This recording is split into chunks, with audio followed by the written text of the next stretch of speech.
Welcome to Ridge Life. I'm Tim. I'm Meredith. And today on Ramblings, we are at the Peabody Hotel in downtown Memphis, Tennessee.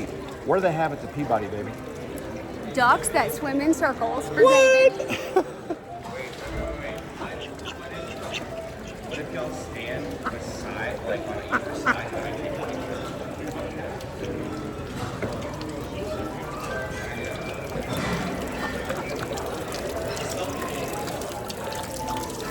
What is that duck doing, babe? What's that duck doing? What's he doing? Swimming in circles.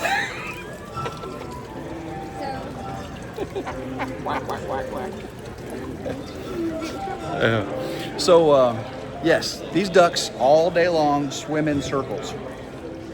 So David has the last laugh. David's right. If y'all remember on the cruise, David played Family Feud.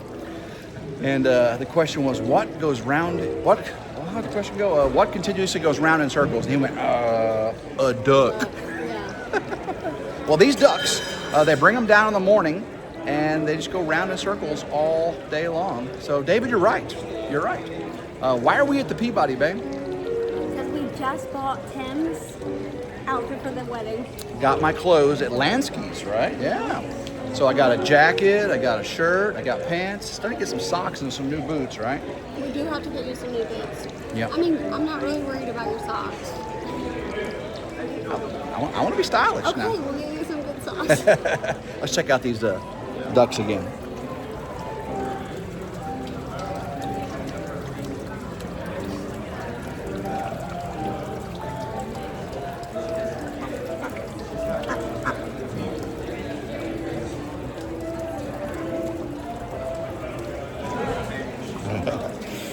All right, well, we just had to do the opener to this video here, so we'll catch you back in just a second.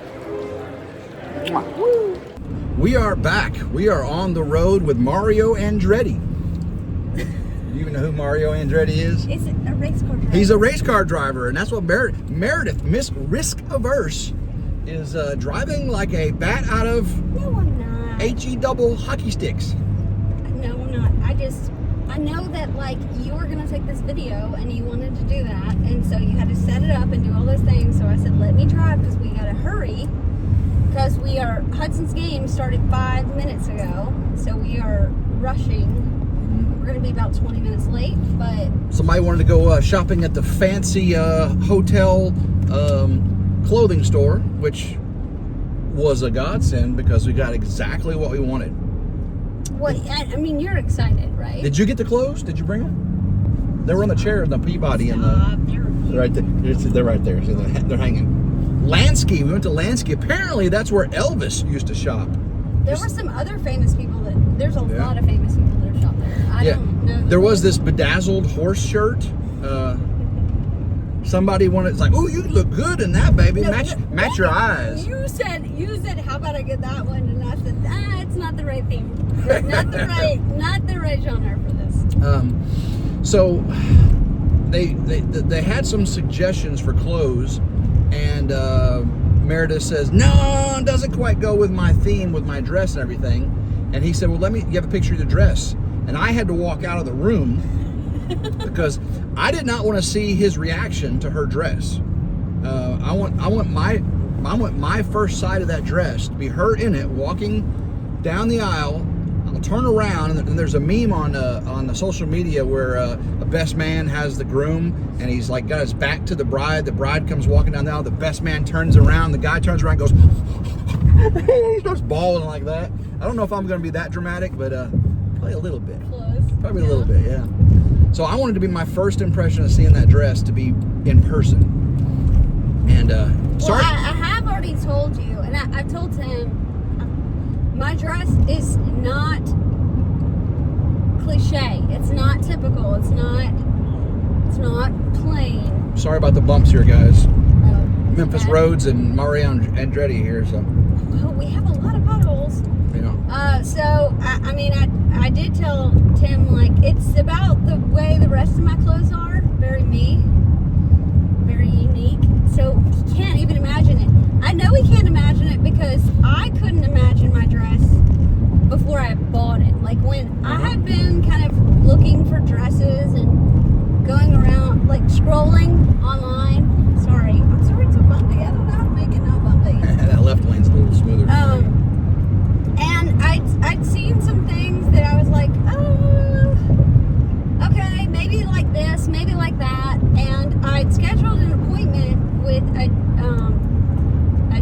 stop in Germantown, which is outside of Memphis. It's a suburb.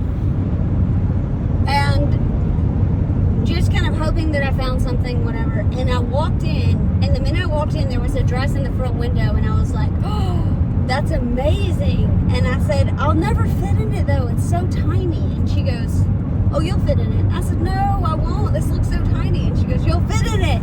Hush your mouth. And I'm not saying anything about what we talked about yesterday.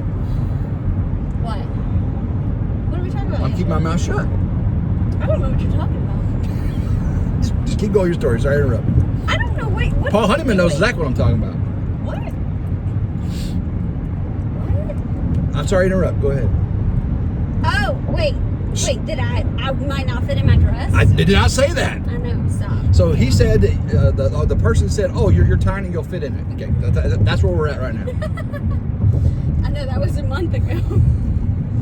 I know, so I gotta get tiny again. Hey, I did good today. You had chicken and waffles, and Yeah. I didn't have anything. So we went downtown, and what was the place we ate? Automatic Slims. Automatic Slims. I have no idea what that means. But it was a brunch, so we had to get brunch style food. So I got chicken and waffles. What'd you have for breakfast, babe? A martini? Maybe you shouldn't be driving, Miss Mario Andre. No, it's been an hour. It's been an hour, yeah. so. That So martini we're was good. like this big. Yeah, it's fine. It's fine. It's been a So what kind of martini did you have? It was called Snickers or something. Snickers and then Bloody Mary, right? No, quit. I'm fine. I'm fine. It's been. That was a while. hours ago. That was when It's we been first a got while. there. It's yeah. been a while. I'm yeah. fine. Yeah. So anyways, we had a good time. We got Tim some really summer fabric clothes. The fabric on those is like, you probably don't have. Do you have any clothes, those fabrics? No. I am not a. I mean, I used to wear suits all the time for being a deacon in church and all that kind of stuff. But I am not a wear a suit every day kind of guy. Those pants, that shirt, and that jacket, I could wear all day long. I mean, we had. Matter of fact, when we get home, I'm gonna put those on and start wiring up No, you can't wear it until May. I'll be the best dressed electrician on YouTube. We should have gotten you an extra pair to wear. No, so what you said was I can't wear them till the wedding. The first time I gotta wear them, be seen in public, is at the wedding, right? Well, that's what I'm saying. We could have gotten you another shirt with a different pattern, the same fabric. I am not spending that much money on another shirt there. No. These fabrics, I will say, like, I even touched them. You could just, they felt like athleisure. They felt like women's athleisure wear. So like yoga wear. It's so thin, so soft. And they didn't wrinkle. But then they were dressy. And it looked like was tweed. nice. It almost looked like tweed, like it had a texture, like you said, but it's just smooth as a baby's bottom. Mm-hmm. And it did not have an inner lining on the back, so it keeps me cool, because we're getting married in spring or summer, not saying exactly when. And what? I might have already said. I hope you did not. We hope you didn't say the day, right? No, I didn't. Okay, all right. But spring or summer, springish, summerish, yeah. So I should still remain cool. Of course, we're on the dance floor. I should be able to, stay alive. We're definitely dancing. That is one thing that's really important to me. Mm-hmm. I want to have a dancing party. Yep. David's going to get his groove on. Speaking of, David got to, we honored David today with the Sing of the Ducks. Actually, we were at Automatic Slims, and they had these cups of ducks behind the bar. And we're like, what is that for? Meredith says, probably for a drink of some sort in relationship to being right across the street from the Peabody. So we get the drink menu out, and we're perusing it, and we found one that was called the Something about bubble bath. it was a bubble bath or something, and it came I guess it has a frothy top, and they put a little rubber duck in it. Yeah. So. We didn't order that. No, we did not. We did not order that. But it was fun to think about. Yeah. So yeah, today I had a video that came out on RidgeLife of kicking butt and taking names, working in the solar shed, and then I talked to a master electrician, and he said I did it all wrong. You mean your dad? My dad is a master electrician, retired, My brother's actually a master electrician.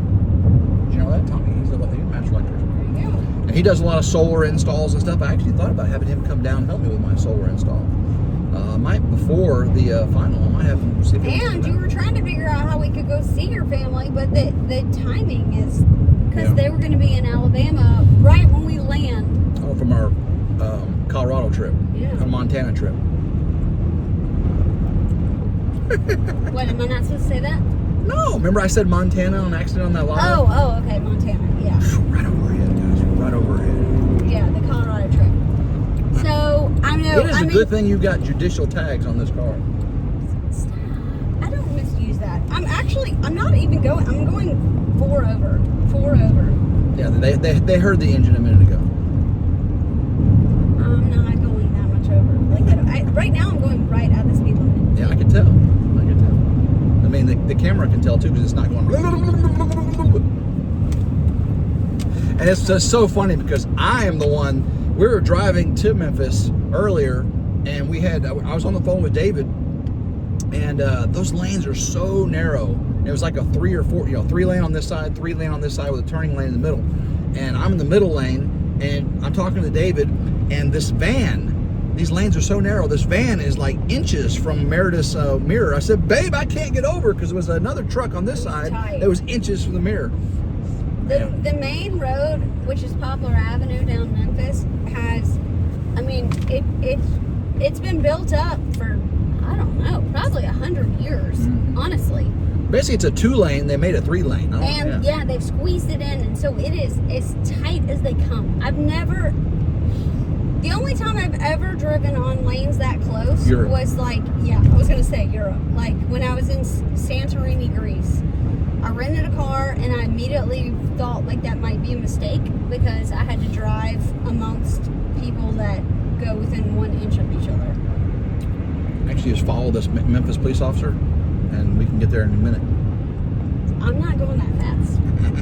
I'm just gonna keep on going the way I should. Look at him passing people on the right. He's no blinkers, doing 90. I said I would follow him. I would. I would. I don't want to go 90. Nothing about me wants to go 90. I want to get to the game. Yeah. She says, I don't want to go 90. I don't want to go 90. That is so much faster than I'm going right now. Like, that would be insane. This person, what's a Stinger? What is that? A GT Stinger? Is that a nice car or is that like a faker? I think it's like a... Anybody know what the Stinger GT is? I think it's like a Hyundai or something, offshoot or something. It might be nice though. It kind of looks nice, babe. Yeah. I think it looks really nice. It doesn't have the maker. It only has the model. But beautiful day again here in West Tennessee. What's it going to be like? 77 degrees, blue skies. Perfect day to ride a motorcycle. Well, but Hudson's playing in a basketball tournament. Oh, no, we're doing the right thing. We should have rode the motorcycle to the basketball tournament. No. Well, we can't put 3 people on it. We can't put 3 people on the motorcycle, so that wouldn't work. But we saw motorcycles everywhere on the road today. That motorcycle right there. Yeah. But what it would be a really good thing to do, go ride horses. I know. I miss both of that. I mean... And it was so nice. Is tomorrow going to be gorgeous? We got tomorrow. I do need to pack, though. We got church, too. I know. But we did have a wonderful time. See, Meredith's been out of town, and she had a horse and donkey and cow sitter and everything. I came over, took care of the animals, took care of the dogs. And when we got home last night, we had to feed the animals, and Meredith and I both had the most wonderful time reintegrating with the animals. I mean, we got to spend quality time with them. No, I was on the phone for work. You got to, and then you got headbutted. Oh, guys, I got a lot of forehead to get headbutted too. He made the cardinal mistake, which is when the animals are eating, and I just said, thank goodness it wasn't a cow, because it was just a horse. Just a horse. Just the biggest horse in the field. Well, you should be glad it wasn't Mooney. Oh, no. I mean, if Mooney's she lifted her head up like that, yeah. And honestly, the cows, I feel like, lift their head up way faster than the horses. I'm not really sure why, but they just go. And they just, yeah. I think it's a predatory thing. They're always looking for predators. Deer do the same thing. So I've always told Tim, don't lean over them when their head's down. And with the kids, if you notice with Willa, I'm always like, back up, their head's down, back up. Because they'll pop that head up, hit you in the head, and their skull will win. Yeah, so Reese was eating. We segregate Reese when he eats. And Eclipse has figured out now he can go all the way around and he can get into the enclosure where Reese is. Wait, did he go all the way around where the other shed is? Yeah. Well, he went and ate hay. What? So he goes to the second gate? Yeah. That's sneaky, buddy. Oh, yeah, but by the time he does it, Reese is usually almost done, right? Reese is just going to eat this stuff. So he walks, he doesn't run. Oh, no, he eats hay first. He eats hay. He goes and eats hay, and then he realizes, wait, maybe Reese is still over there. Yeah. Okay. Like he does it to go eat where the cows were, too. Y'all can tell Tim's been feeding more than me. And anyway, so I sat in the side-by-side just enjoying Reese and everything, and she was busy on the phone. I was enjoying the animals, giving them some loving. And here comes Eclipse moseying up, so I had to get the whip out, and I was standing on either side of the gator keeping Eclipse back, right, while Reese was finishing. And then Reese finally lifted his head up, and he started trotting off, right? Mm-hmm. So then I let Eclipse go to clean up the dirt. Yeah. Food. And so Eclipse goes over there and he steps in Reese's bowl. I collect all the feed bowls before I leave the field, right? I'm like, Eclipse, get off the bowl. And he had that big old giant hoof in the bowl. So and the ones we had the handles on it, right? Mm-hmm. So I reach my head down there because he's like 9 feet tall. I reach and I pull on the thing and his foot moves. Mm-hmm. Well, when his foot moves, he went like what? And he went, woo! Ooh. Right on my forehead, right there. Babe, I'm glad you didn't pass out. Yeah. I'm glad he didn't. Oh, I saw stars. Out. I saw stars. Well, I was looking at you. I was looking at you, and I think I saw the stars. Okay, there is so much horsemanship that we skipped since I just threw you in at age 50 to like learn. Did you get that? What? You saw stars. You saw me. Yes. Like an angel. Yes. I got it. Test me again. Try again. But here's the thing. If they do that, if they put their hoof somewhere and you want to move their hoof, here's what you need to do. You got to grab them by the leg. Mm-hmm. The horses actually know how to pick up their hoofs. Mm-hmm. So you just pick up their foot from the side. Yeah. You put your head back kind of by their belly, like the farrier does. Pick up their hoof, then pull it out. I found that if I stand to the side, one hand, and I stick my hand right in there. I told you that. Yeah. I told you that's a pressure point. They back right up. It is. It's a pressure point between their chests. Yeah. So. I know, but I haven't taught you the full body motions that you learn. And I heard if you reach your hand not even below her there and you start rubbing, they do other things. You ever see that? No, I thought you were trying to tell a dirty joke. I was like, don't do this. Stop. I was like, stop. Listen, she says, my brain never goes to the dirty direction. No, it doesn't. But like, I'm always trying to keep up with yours. So I don't know like what we're talking about. And I'm always confused. All right. We are pulling into Hudson's basketball game area, and we're gonna run in. So love every single one of you. Hopefully you enjoyed today's ducking it out with RidgeLife and Tim and Murr. David, I hope you feel validated. Yeah. We went through a lot to get you that proof. David's got some beans to spill of what he's doing today, and we're not going to spill his beans. It's kind of tragic. He was not a happy camper. He was not happy at all. But we brightened his day a little bit with our phone call. And maybe this video here will brighten his day. But you'll just have to go check out Come On Homestead and Come On Keeping It Real. The parking lot is full. All right, guys. Love every single one of you. Till next time. Hope everyone has a blessed day. Go RidgeLife. Keep rambling.